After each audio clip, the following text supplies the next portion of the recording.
Hi, welcome everyone. We're just going to give it another minute and we're going to get started.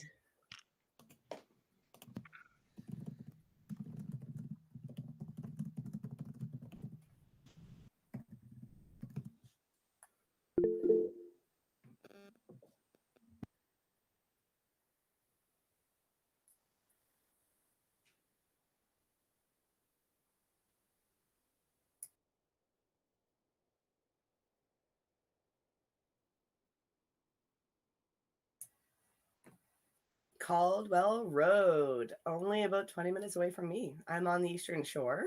So when I head towards the city, Caldwell Road is on my way. Hammond's Plains, nice. Hammond's Plains is 10 minutes from me. There we go. Perfect. Oh, we're excited to have you here. Thank you so much. I think we're pretty good.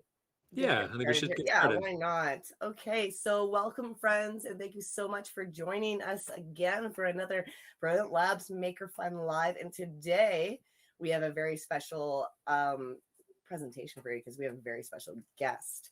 We have Michael from Cove, which is the Center for Ocean Venture and Entrepreneurship. And Michael is the Education and Outreach Manager there, and he is joining us because he is the expert and works with experts about everything marine science. So we're really excited to have him here with us today. My name is Sarah, and I am with Brilliant Labs, Nova Scotia, and with myself, I have Jeff. Good morning, everybody. And I think we're ready to get started. Let's do it. All right. Well, to get us thinking about our topic today, this is a picture of like a container that maybe would be carried by, you might picture this being on the back of a truck like this. Or maybe you've seen trains driving that have these big containers on it. But these containers are also brought to Canada across the ocean on a ship. So in your class right now, maybe just have a quick little popcorn, shout out some answers of what you think. How many of those containers might fit on just one ship? It's pretty amazing. It's almost an optical illusion. If you have driven across one of the bridges from Dartmouth to Halifax or Halifax to Dartmouth, and you've had the chance to see the shipyards or where these containers arrive from, I've always been so curious to see how far they've gone, how big they are, because it's so hard to see from where you are on the bridge or on one side of the harbor. Like sometimes they look like a piece of Lego. Other times they're like, wow, it's the size of a house. Yeah, and look at this little video clip here to show one of these ships when it's at the dock being unloaded, and this one going through the water. We have an estimate from one of the classes. They're saying 200, maybe up to 1,000. If I'm looking at the ship on our screen right now, I'm doing a little bit of math. So there's about 15 containers across, stacked 8 tall with 14 rows, just from what I can see. So that means that ship, just in that video example, has about 1,700 about there. That is a good guess from really our great friends who are estimate. joining us. Yeah, wow. And imagine how much that weighs. Depends on what they're carrying. If they're carrying feathers, it would be a Absolutely. little bit different. But if they're carrying like really heavy, I don't know, probably not bricks, but like, something really heavy. It all depends. So this is amazing. Yeah. It's also kind of interesting to think about how heavy it is and how things float and how a ship could float without, with all that weight. How does it not tip over and just lose all its cargo? All these kinds of questions come up when I start thinking about all the science that goes into the thinking behind So much designing this stuff. science. And this is where science really comes into play because, science is always important, but these are so many things. If something goes wrong, that could be a lot of things into the ocean or not making it. And people are relying on this. So important. Absolutely. And yeah, absolutely. So a lot of the science that goes into it is something called buoyancy. So this is really how these ships don't sink in the ocean. So if you look back at that other video, there was tons and tons of containers on there. So how does it not actually sink? So there's a force called buoyancy, and that's basically the amount of water that a boat can push out of the way. The weight of that water needs to be the same or more than the weight of the boat. So you can see this if you, say, take a piece of tin foil and put it into water in your sink, if you make it into sort of a boat shape, it pushes away more water and will float. But if you have the same amount of tin foils, the same weight, and you scrunch it up into a tiny little ball and toss it into the water, it's not going to push away as much water. So it's not going to float. It's going to sink down to the bottom of the sink. So there's some really cool science to make these enormous container ships float, because we don't want them to sink in the ocean. So lots of really cool science and some engineers who go into making sure that these boats can actually make it across the ocean. That's right, Michael. And such a good way that you explained that we can check it out ourselves with, just like you said, like a piece of tin foil. So changing that shape and that displacement factor and that size and that area really makes a difference. Yeah, and thinking about how much we rely on things to be shipped, the science behind this is so important for us, because they estimate that about 90% of all of like the consumer goods that we have, about 90% of it traveled at one point in a container on a ship like this. So that's like thinking about all these things, like all our electronics, our clothing, things like car parts and toys and food and drinks, furniture, our refrigerators and stoves. All those things would have at one point traveled in one of these ships. They're It's truly a lot of stuff. the global link between what we have to share with the rest of the world. So what we have to give to other countries, they have to send to us. And really, the ocean is the way that we do it, because air is not always the most beneficial or economical or like climate friendly way to do it. Yeah, absolutely. So I think a lot of that science does come down to that this is a good way to send more stuff in one trip, rather than, a smaller airplane that has to do it a whole bunch of times. And Nova Scotia is such a huge port to do this. So we're so lucky to have this as part of our economy and our job factor. Definitely. And so to touch on jobs, you've probably seen those big container ships coming in and out of the harbor all the time and on trains, as Jeff mentioned earlier. But we actually make some enormous ships here as well. So you've probably gone past at some point, not sure if you've noticed it or not, but by the bridges, there's the Halifax shipyard. And it's run by a company called Irving Shipbuilding. And they have tons and tons of staff who put together these enormous boats, these enormous ships. So they have everything from welders who are putting things together, to project managers figuring out how everything comes together, to pipe fitters who are actually putting in all the different pipes, to metal workers using these enormous pieces of metal, and computers to actually run all of the simulations of how everything is going to come together. And these boats are so big that they can't actually build them all at once. So if you look at the screen and the things that they're putting together, these boats are the Arctic patrol boats that are being put together here in Halifax at the moment. And they actually have to build them in 3 different sections. Wow. So they build one section that's this enormous section that you can just almost see next to that person walking past. Then they build the middle section, and then they'll build the front of the boat. And when all 3 of those sections are ready, they bring them out, just out here to that front of the port there. And they have welders that come together and basically stitch all 3 of those sections together into one enormous ship. And there we go. They're actually doing it right now. So they're putting together these 2 sections, and it's such amazing engineering to make sure that all of those pieces fit just right. And then once it's all welded together, once they check that everything's perfect, then they can actually put it into the ocean and do a whole bunch of testing and get it ready to go out to either the Navy or the Coast Guard, which are what these boats are used for. So amazing jobs and amazing things going on in this area. And there's a huge number of even bigger, even more exciting ships that are coming a little bit further down the line in the next few years as well. Ooh, I can't wait to hear about it. That's amazing. And when we look from the outsider view and we look and we wonder, and I always wonder what's going on, how that happened, to know that all of that work is being done right here in Nova Scotia.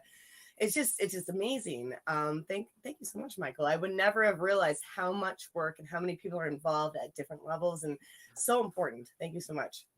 I was thinking the same thing, just trying to picture how many hundreds, is it that, like how many people are involved with building one ship? There's so many different things to be an expert in and so many different skills needed to build this one thing, and to think of all those people coming together. It's a pretty cool thing. It's interesting because my son is he's really interested in the Titanic and all of the White Star Line boats, and he tells me a lot of boats. And you know, that was over 100 years ago, but how far we've come with science, technology, and engineering, that it's really, you know, we get really engaged at a young age of, you know, these stories of the different types of boats, but looking at Halifax and how important we play a role in everything from movement of things that we need every day to what we, you know, so many jobs. So that's amazing. Which brings us to the point of what we love to do every week, is to present you with our Maker Challenge.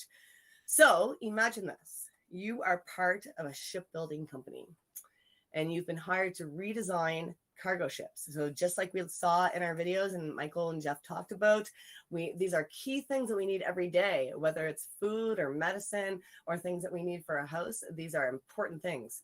So our goal here is to have a 0% loss of the items that were being shipped. So sometimes with a cargo ship, things can fall over, a whole ship can tip over. You know, that doesn't happen often, but there's a lot of science and engineering gone into make sure that we are securing and making sure that the things that we are shipping get to the people who need them very much so. So we're challenging you to design a container ship like the ones that you've seen in the videos that will not lose any of its cargo or a very small amount during its voyage. So perhaps it's coming from the other side of Canada or the other side of the world, wherever. But we're looking for you to design something, to think about something that would be stable and strong to handle not just what it's carrying, but the weather and all the conditions that you might come across when you're on the ocean and you're moving this cargo. So it's, you know, you have to kind of put some thought into what happens different parts of the ocean, and big waves, weather, but also the weight and what you're carrying. We're going to focus mainly on the Atlantic Ocean because, you know, that's the primary shipping area for what we're moving. And for example, we're going to use Halifax to Argentina. So you can take a look at that on your maps and look at the ocean and the shipping. Maybe Michael, you can give me the terminology of what it's not a highway of shipping, but what would we call that when something is moving? Our shipping lanes is what we typically call it when we have sort of a big swath of boats going from one area to another. And really cool, you can actually see these shipping lanes from space, just seeing the little lights of the boats going back and forth. No wow. So maybe we can post a link to that because that would be amazing. I know that I've taken flights and I've watched people come from across the world with my family, and I've looked at flights with different airlines, but shipping lanes, that's amazing. So that we can get an idea of just how far our goods that reach us each day, whether it's bananas, or TVs or whatever it is, where they've come from, and how important it is for us or the people who are working, the engineers and designers, to make sure that this is done in a way that we have minimum loss. And that's what we're looking for. So engineering to create something that is going to be safe, stable, and work well to get the job done. I'm picturing doing this myself, and I think this is the kind of challenge that I would not expect to get right the first time. This is the kind of thing that I would try it and then I would see what happens and then make a lot of changes as I keep testing it. I feel like it's one of those, you know, things that you're not going to get right in one shot. You got to keep trying. This is ideation. So yeah, so when people are working on it, they need to try. It's okay to get it wrong. You want to get it wrong the first few times. You want to find out where the weakness or where you need to improve upon, because in the end, that's what helps you learn and get everything right. Because when you're working with things like food and medicine and things that people are really relying on, you don't want to take guesses. What's that old saying? Measure twice, cut one. Yeah, Nice. Absolutely. And in engineering, we call that iteration. So that sort of trying something over and over again to make it a little bit better each time. So absolutely. Yeah. So we've got the challenge here. So just like real engineers, we're going to give you some criteria. So when we're building a boat, we can't just say we can make it whatever we want. There's usually something that we need it to do, and there's usually a few things that we need it to tick off so that we make sure that it's suitable for whatever we're trying to do. So for your boat, you've got a few things that we're going to ask you to try and make sure you include in your boat. So the first one is we want it to be at least 20 centimeters in length. Okay. So find a ruler, make sure that you're about that size. You might want to start off, there we go. You might want to start off building a smaller one and seeing if it works and testing it out. Or you might want to just go for it and see if you can, there we go, there's 20 centimeters. Do that. It can be bigger than that. That's absolutely fine. But it needs to be at least 20 centimeters long. We want it to be at least 10 centimeters tall. But there we go. So again, have a look at the height. You might want to try building it lower to start with, because as you get higher, it's going to want to tip over a bit more. So you might want to test that out and see how it works. Just like the boats we build here, we want you to try and build it in at least 3 sections. So try building one section, another section, and a third section, and putting them together before it floats. That's pretty tricky, because again, you might have some gaps in there. Can I ask a question? For sure. When you say 3 sections, can you give us a hint? Would that be building up? Building like is there that's I'm really interested in that one. I'm going to leave that one up to the groups. So I will let it be 3 sections up if you want. That's probably the easier way of doing it, because then you have something solid at the bottom. The boats that they do at Irving are actually 3 sections up vertically and squished together. That's trickier because then you have gaps going. Yes. Okay. So I can't wait if you want a challenge, you can try that. Is the challenge. I love this. But equally, it's absolutely okay if you want to build a base layer and then 2 layers on top as well. That's another absolutely real way of putting together a boat as well. One of my favorite materials to build with is cardboard, but just thinking about this, if I was actually testing it in water, I'd have to do either use something different or combine some kind of waterproofing as well, because cardboard and water wouldn't build me a very sturdy ship. Michael mentioned foil, tin foil. Tin foil, yeah, or like some kind of a plastic layer on the outside, like some kind of tape. I love this challenge. This is my favorite challenge yet. So have a think about it. One really good place to find stuff that is a really good material is have a look in the recycling. There tends to be some really good stuff in there. So think about some of the plastic bottles you might have. Milk cartons are really good. Have a look in the recycling. That's usually a pretty good place to find some great resources. That fits in. Yeah, good totally. point. That fits in with our upcycling January, February challenge. Folks, we at Brilliant Labs, we always encourage upcycling and recycling, but this is perfect to think about how you can reuse those items and think about where those items might have come from to get from wherever they came from to your house and what you're going to do with this challenge. Absolutely.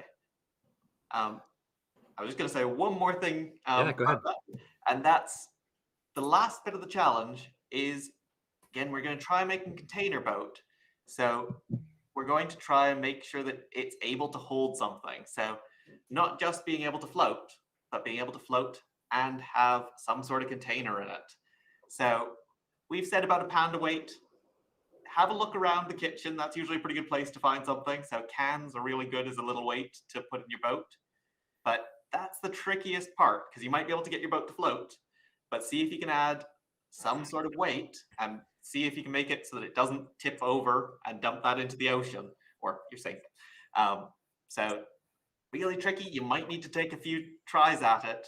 Again, trying to make it better each time. I love that, because we have the challenge to design something that floats but then we have this weight dispersion. So we have to be able to maybe Lego bricks, whatever it is. So we saw the pictures that it's usually not one solid thing that they're shipping. It's several things. So how does that look when you're designing your boat? If you're thinking about how you're building it, where are things going to go, and how is that going to be evenly dispersed? And I always like this idea, if you're in a pool or a bathtub, Not so much in the ocean, but when you get in there, have you ever noticed when you get into it, the water rise and go down? So it's weight displacement. So when you get in there, the weight that you are affects things going up and down. Now, I guess that's a whole other subject to talk about, but when boats get into the ocean, they've got that and all the, I mean, like the ocean, I don't know how that affects it. I'm not a scientist when it comes to that, but I mean, there's so many factors that this is such a great challenge. Yeah, absolutely. And again, have a think about, just as Sarah said, about that displacement. So if your boat's really tiny, just big enough to hold whatever it is, then it may not float quite as well once you put the weight into it. If it's bigger and it's going to push more water out of the way, it's more likely to be able to hold up that weight and not tip over. I have one question, and it's about tugboats. Sure. How often are tugboats involved with these big cargo ships? Do they actually help them when we're going into Halifax Harbor? Are tugboats there to guide them? Do they have the power to pull them? So tugboats are really, really powerful little boats. They have enormous engines in them. So absolutely. So if they do need to nudge a boat to get it into the right spot, they absolutely can do that. And as you see these big container ships coming into the harbor, you'll usually see a couple little tugboats alongside it, and they absolutely can guide and push the boat and the ships to make sure that they get to the right spot. Really cool. We also have a group called the Pilot Authorities. They're part of the harbor, and you'll probably see them in these bright yellow boats that zip out. I have. Yeah. Their role is they know the harbor better than anyone else. So when you have these enormous boats coming in, they're often from places really far away, and the people piloting them don't actually know the harbor very well. So these little yellow boats will zip out to the front of the harbor, meet these enormous ships. There's a pilot that actually jumps off the boat, climbs all the way up the enormous ship, and goes up to the captain in the ship and will help guide them because they know where the deepest parts of the harbor are, which ways you need to go, how to avoid everything. So it's really cool. They do some amazing work, and they get to go on all sorts of different boats. Yeah. I sense a sequel to this discussion. I really want to know more about that. Amazing. Thank you, Michael. I mean, that just took me further into every time I cross a bridge or I look into like thank you so much. And folks at home and in school, if you want to learn more about marine science, we can bring that to you. And our friend Michael, he knows the inside of it with the harbor, and that's just amazing. And it's a really great way to think about all of the things we interact with every day and how far and how many people have been involved with getting them to us, and how we can look at helping and realizing that how important this is. So with your Maker Challenge, think about all these things that we said, and please don't forget to share what you're doing, or if you have any questions or comments, please let us know. Yeah, teachers can share that with us through email or on social media or on Twitter and Instagram, both Cove and Brilliant Labs, and just throw that hashtag in there, make something brilliant. Amazing. Right. Well, thank you all so much for joining us today. Michael, it has been a pleasure. You have so much knowledge to share with the kids of Nova Scotia and beyond. So thank you again for joining us. Thanks for having me. It's been great. We look forward to more. I want to pick your brain more about the tugboats and everything to do with the harbor activity. Thank you so much. No worries. Thanks, everybody. Have a great day. See you next time. Thanks, everyone.